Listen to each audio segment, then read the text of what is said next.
Здесь снимался «Бандитский Петербург», Шерлок Холмс. Как красиво! Хочется снять шляпу. Вот если бы не запах, то это очень атмосферно на самом деле. Вот это количество проводов мне очень напоминает Вьетнам.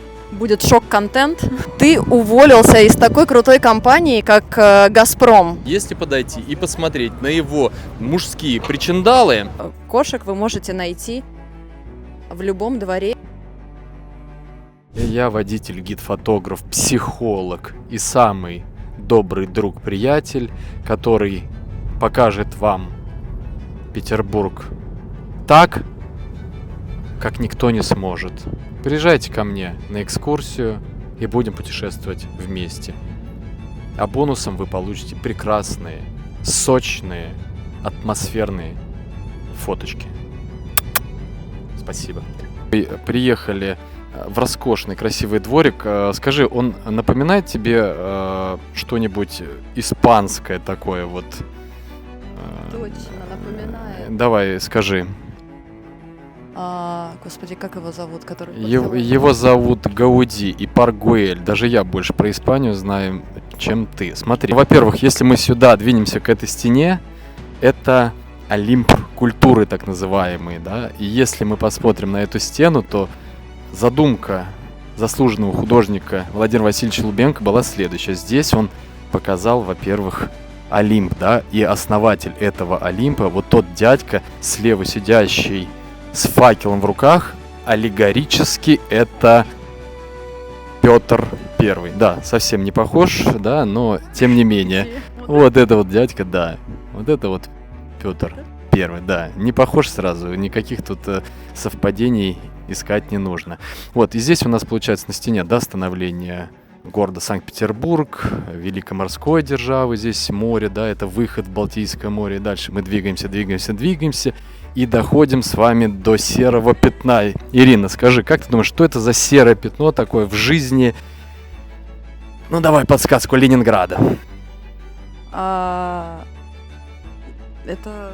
Молодец, правильно, это блокада Ленинграда, абсолютно верно. Видишь, серое пятно в истории Ленинграда, это, конечно же, 872 дня, вот то блокада Ленинграда. Вот Владимир Васильевич Лубенко решил показать вот этим пятнышком вот те страшные... Специально без мозаики. Да, ну тут есть мозаика, где-то, видишь, прокрас идет небольшой такой. Это художник показал, что рано или поздно на круги своя все вернется. Вот такая вот задумка была. Проверим, какое у тебя мышление как художника, либо ты все-таки инженер-технарь. Давай посмотрим вниз, и что ты здесь видишь.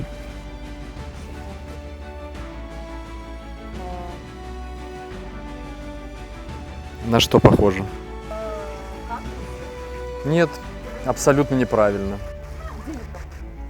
На самом деле, если это обратить внимание, то это корона воды, да, то есть это падающая вода вниз, образуется капелька, которая начинает расти, да, то есть это капля в обратную сторону, поняла, наверное, смысл, да? То есть это падающая водичка, капелька, и после этой капельки это ядро чего-то, это начало жизни, и здесь вот на этом, так скажем, изображении можно увидеть хитросплетение, тут все, и животные сплетаются, и птички, и рыбки, и кони, и люди, и все подряд, и это все что-то такое радужное, цветное. В общем, если одним словом, то это жизнь, да? Так, ну еще прикольная локация, это зодиакальный круг, где у нас здесь знаки зодиаков представлены.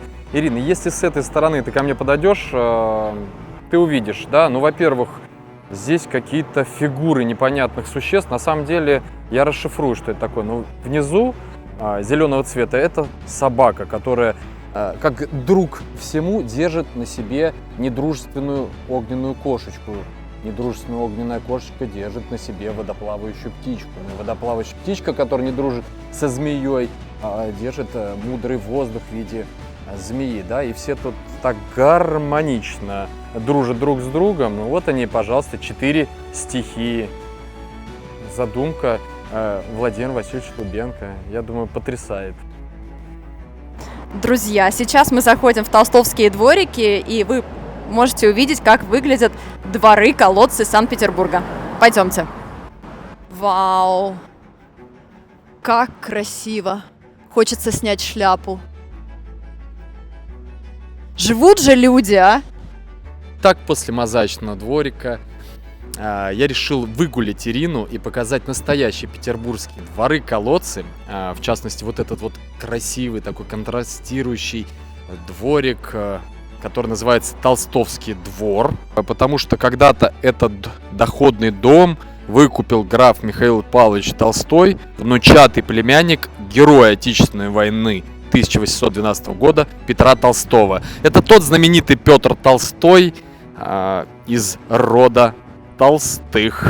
Друзья, здесь снимался «Бандитский Петербург», «Шерлок Холмс», «Зимняя вишня» и множество других фильмов. Пожалуйста, посмотрите на эту красоту. Тут даже есть что-то на продажу. Может быть, кто-то захочет купить вот сейчас. Вот сейчас мы идем по улице Рубинштейна. Что интересного? Интересного здесь, мы один микрофон на двоих используем, но это нормально.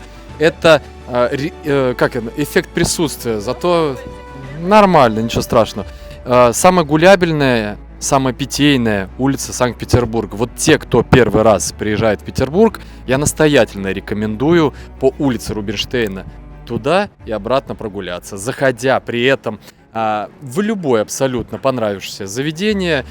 Во-первых, для того, чтобы попробовать вкусную еду, да, и самое главное, попробовать какие-нибудь настойчики, какие-нибудь чебуречками это все закусить, это именно здесь. Чтобы испытать на себе вот этот контраст, только что мы гуляли с тобой по Толстовскому красивому дворику, где энное количество рублей стоит квартирка в этом доме, да. С левой стороны у нас, во-первых, дом, где жил писатель Сергей Довлатов. И стоит немножечко в стороночку отойти, пойдем со мной в режиме онлайн, я покажу вам этот обещанный контраст, контрастный душ. Друзья, сейчас будет шок-контент. Кирилл обещал мне показать что-то, что меня действительно удивит. Но меня вообще мало что удивляет, но давайте посмотрим. Давайте попробуем удивиться. Ну так посмотри, какая красота! Ну, пахнет. Вот если бы не запах, то это очень атмосферно на самом деле. Вот. Мне нравится все вот такое необычное. Но запах, честно скажу, выдает. А вот эти окна наверху, вы только посмотрите, вот там вот этот вентилятор. Вот вентилятор, он прям вот так висит на окне, смотри. Это же идея. А вот это, смотри, это очень мне напоминает Вьетнам. Вот это количество проводов мне очень напоминает Вьетнам. Там вот тоже такие здания желтые и очень-очень много проводов. А вы знаете, что в Петербурге находится самое большое кафе кошек в Европе? Я хотела его посетить, но кошек вы можете найти в любом дворе, практически на любой машине. И вот они такие ручные, такие классные, правда? Красивые.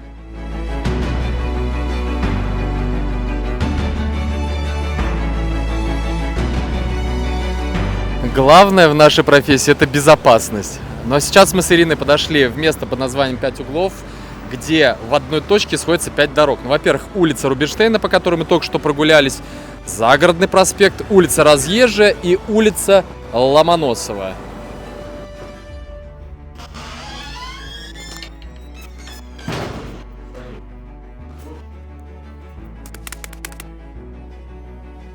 Мы находимся в доходном доме купца Елисеева. Напомню, что доходный дом – это, так скажем, еще один способ заработать вот в те времена, да, то есть купцы строили красивый домик на много квартир с красивой парадной.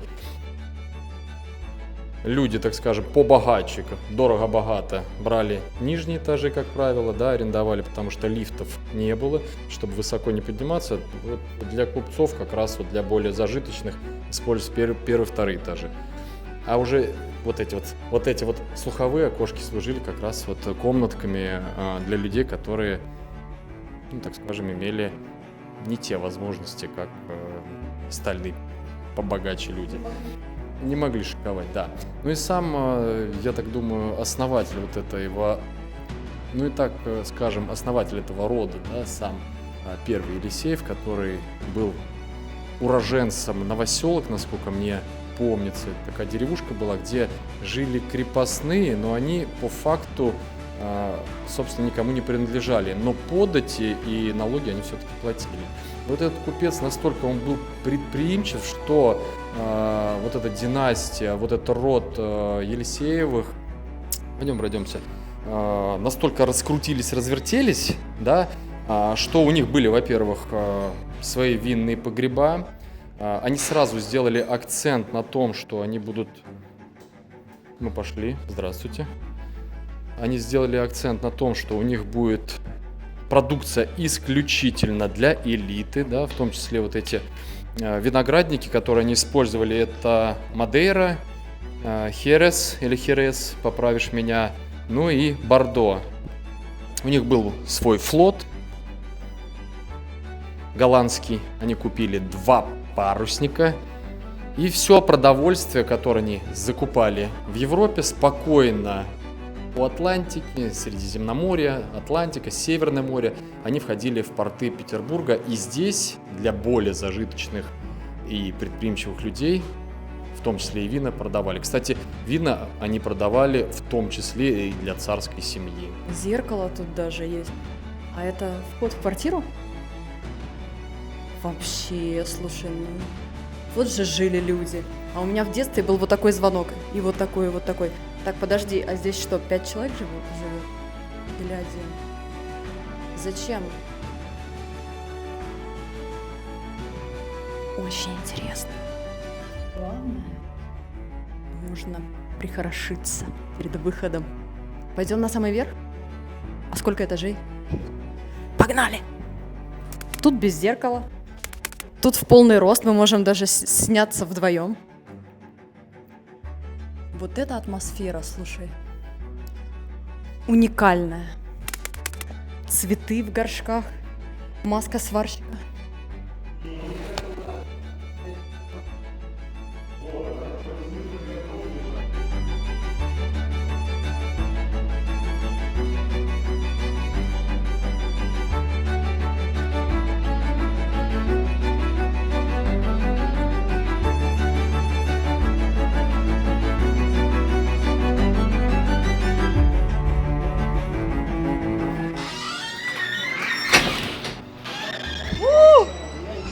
Друзья, мы с вами находимся на мосту имени Ломоносова. Посмотрите на этот прекрасный вид. Сегодня шикарная погода в Петербурге. И сейчас мы с вами пойдем в сторону улицы имени Зодчего Росси и увидим самую симметричную улицу в России, в Европе, в Петербурге.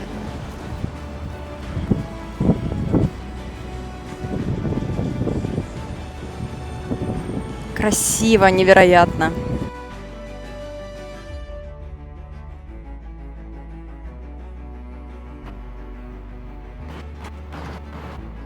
Между прочим, в Александринском театре тут 15-й международный театральный фестиваль Александринский. Кирилл, ты уволился из такой крутой компании, как «Газпром».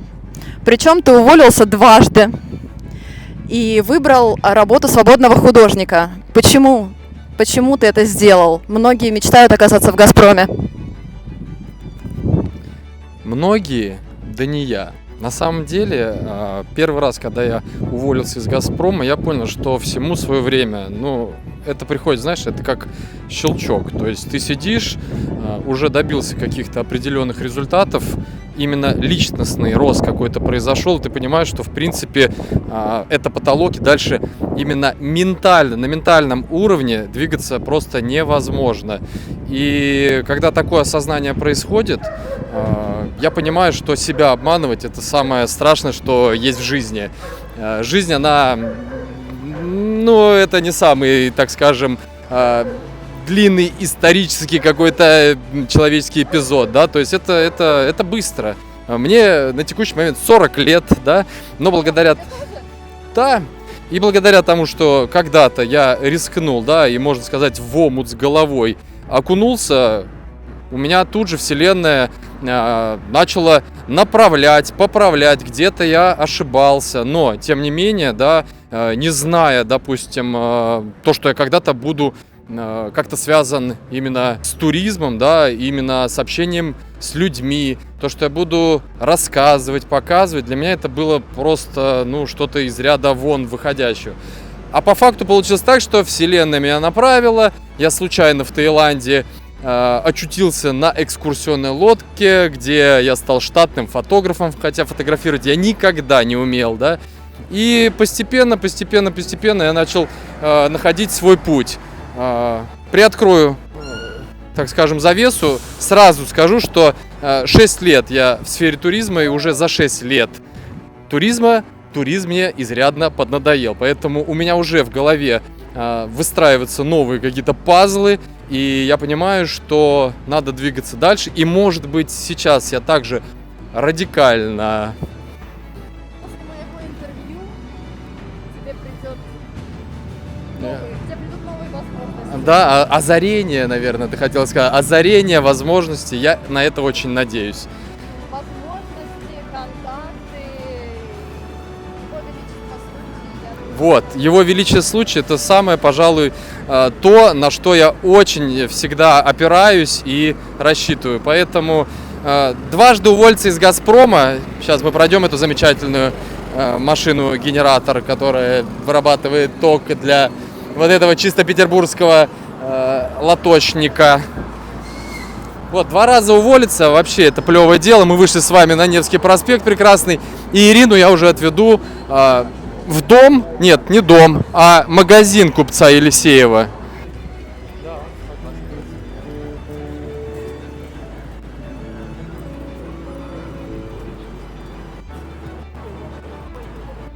Итак, мы с вами в магазине купцов Елисеевых. 1902 год. Данное здание сохранило подлинную чего-то там. Красотищу.